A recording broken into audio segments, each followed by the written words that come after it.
Okay, so I'm not doing a step-by-step video, but I've got a 2017 Chevy Silverado 2500 HD. I don't think any of that, the HD stuff matters, but I'm replacing the windshield washer reservoir. And don't know that I'm probably overdoing what I needed to get at, but just to make it easy, I got some time today. What I did was I took the wheel off, got it up on a jack and a stand. I took the inner, what do you call it, inner firewall off, and that was just a few screws that screwed off. I also come up into the compartment here. I took off this battery tray to get access. I had on mine, I've got a what in the world is it called? Something that other people won't have. It's basically brakes for this vehicle to be towed behind a motorhome. But by taking that off, it gave me more access here. We'll see about putting it back, but it was just a few 10mm bolts to get at. And then there was what? There was like 1, 2, 3, and another one, I think 3 or 4 10mm bolts to take that off. The new tank did not come with this. This is basically a fluid level sensor, I guess.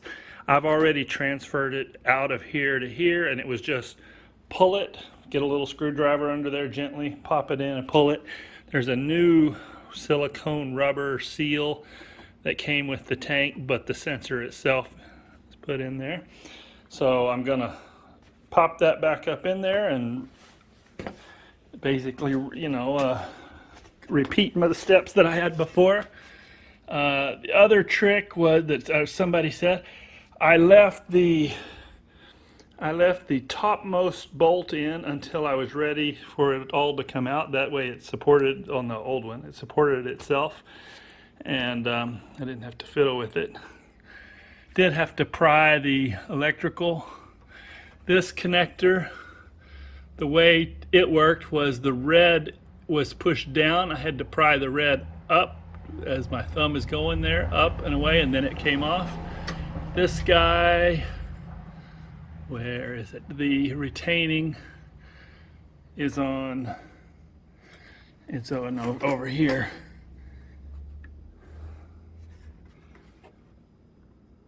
Or is it?